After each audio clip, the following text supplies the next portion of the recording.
வச்சிருங்க. அவன் ஒன்றும் இல்லாம போகணும், அவன் என் முன்னாடி வெட்கப்பட்டு போகணும், அவன் முன்னாடி நான் ஜெயிக்கணும் அப்படின்னு யாராவது ஜெபம் பண்ணிட்டு இருந்தீங்கன்னா தயவு செய்து அந்த ஜெபத்தை மாத்துங்க.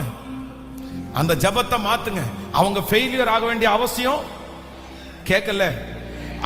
அவங்க மானம் கெட்டு போக வேண்டிய அவசியம், அவங்கள 10 பேர் திட்டுறத பார்த்து நம்ம சந்தோஷப்பட வேண்டிய அவசியம் சத்தமா என்ன? நீங்க நிறைய பேர் ஜெபிக்கிறது மாதிரியே தெரியுது. உன் மகத்தை பார்த்தா, ஏன் பாஸ்டர் இந்த 100 நாள் ஜெபத்துக்கு அதுக்கே தான் வந்தேன், நமக்கு பெரிய ஒரு எதிரியை எழும்பிட்டான், எப்படியாவது கர்த்தர் காலகையை உடைச்சு அவன் எங்கிட்ட வந்து சாரி கேட்கணும், என்ன நான் அவன் முன்னாடி நான் ஜெயிக்கணும், என் கதை தான் ஜெயிக்கணும்னு வந்தா நீங்க என்னன்னா அந்த ஜபமே பண்ணாதீங்கன்றீங்களே. இல்ல, வேதத்தின்படி சத்துரு அழிந்து போகிறதற்கு நம்ம ஜெபிக்க வேண்டாம், சத்துரு விழுந்து போகிறதுக்கு ஜெயிக்க வேண்டாம். ஆனா ஒண்ணு ஜெபிக்கணும், என்ன தெரியுமா?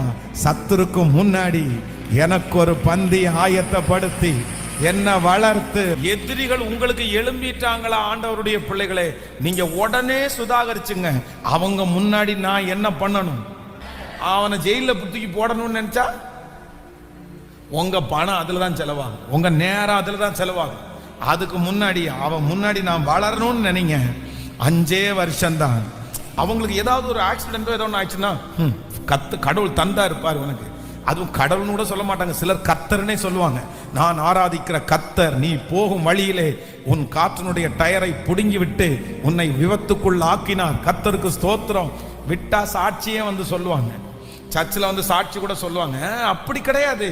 அப்ப நான் என்னன்னா, நம்மளை ஏமாத்திட்டாங்களா, நம்மளுக்கு எதிரியா மாறிட்டாங்களா, நான் என்ன பண்ணணும்? நம்ம என்ன பண்ணணும்னா, அவனை எதிர்க்கிறது நம்முடைய வேலை அல்ல, அவனை காமிச்சு கொடுக்கிறது நம்முடைய வேலை அல்ல, அவனை பப்ளிசிட்டி பண்றது நம்முடைய வேலை அல்ல.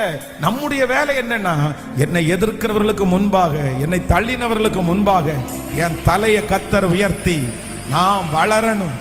நீங்க வளரணும், நீங்க வளரணும், நீங்க வளரணும்.